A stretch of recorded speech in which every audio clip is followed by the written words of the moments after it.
Notre diversité culturelle est clairement un facteur de modernité dans l'image de notre pays dans le monde. Et nous désirons aujourd'hui le mettre consciemment en avant. La France est ouverture. Et il faut donc que nous valorisions cette ouverture et que nous faisions respecter cette diversité, que nous la mettions en valeur et en même temps de montrer qu'elle n'est absolument pas exclusive d'une unité. Et dans ce domaine, nous avons beaucoup à faire et évidemment, la dimension culturelle peut énormément nous aider. Dans une ville comme San Francisco, la diversité, fondamentalement, elle est positive. C'est-à-dire que de n'importe quelle région du monde qu'on vienne, quelle que soit l'origine, quels que soient les choix, les orientations, c'est toujours une valeur positive. Donc en miroir, c'est vrai que les attentes de ce qu'on veut voir, de ce que veulent voir les Américains, des artistes, des intellectuels, des représentants de la société civile française, c'est aussi la diversité, c'est aussi des parcours différents, des origines différentes.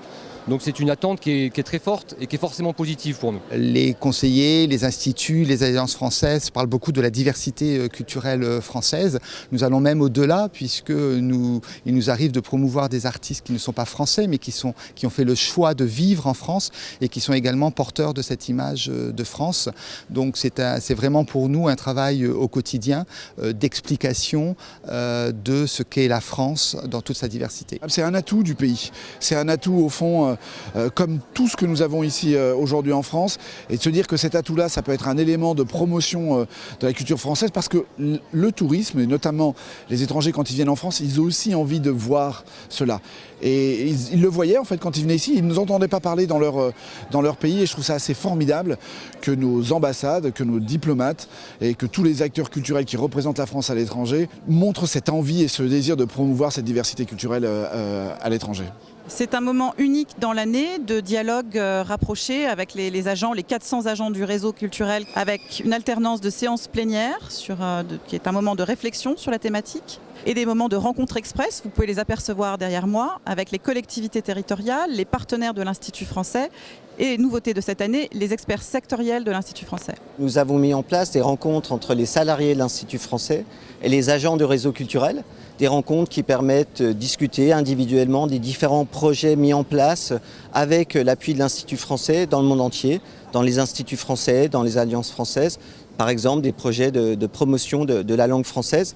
Ça permet d'échanger concrètement avec les collègues sur la mise en place de ces projets. J'ai fait beaucoup de rendez-vous justement avec mes interlocuteurs à l'Institut français, voir aussi quelles sont leurs orientations pour la suite, rencontrer aussi ceux que je ne connais pas encore, parce que voilà, c'est important et c'est bien aussi pour nos relations aussi, parce que nous on est un peu le nez dans le guidon sur le terrain, donc c'est vrai que c'est chouette de pouvoir échanger avec eux.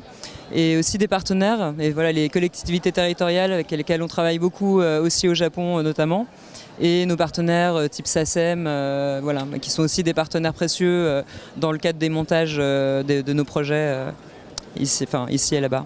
Pour moi c'était assez intéressant parce que ça donne déjà le cadrage thématique avec les séances plénières qu'on a pu avoir ce matin. C'est aussi la possibilité de rencontrer des futurs collègues et de commencer à pouvoir échanger sur les postes. En parallèle des rencontres express, nous proposons des parcours de rencontres avec les startups qui sont hébergés par la 104 Factory, incubateur du 104.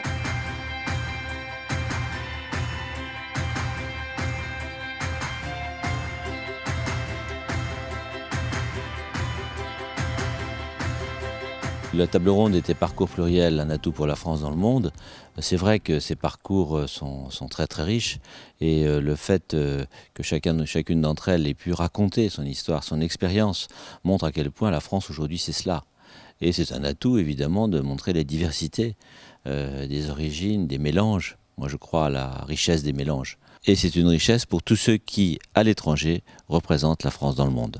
Il y a eu beaucoup d'échanges avec le public, donc c'est bon signe parce que ça veut dire que la question interpelle, qu'on officie en Australie ou en Russie, et des échanges encore très libres, zéro langue de bois, et quand même dans la diplomatie c'est rare.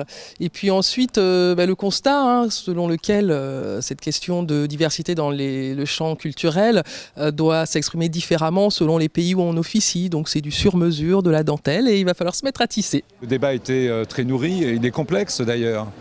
Parce que beaucoup de pays ne sont pas du tout prêts à avoir cette image de la France diverse et plurielle, mais c'est la France telle qu'elle est. Donc c'est vrai que ça implique de notre part des adaptations, pour montrer ce qu'est véritablement notre pays aujourd'hui au XXIe siècle. Je veux vous remercier de ce que vous faites, de ce que vous êtes, parce que si la France a une influence et une image forte dans le monde, c'est pour une bonne part grâce à vous.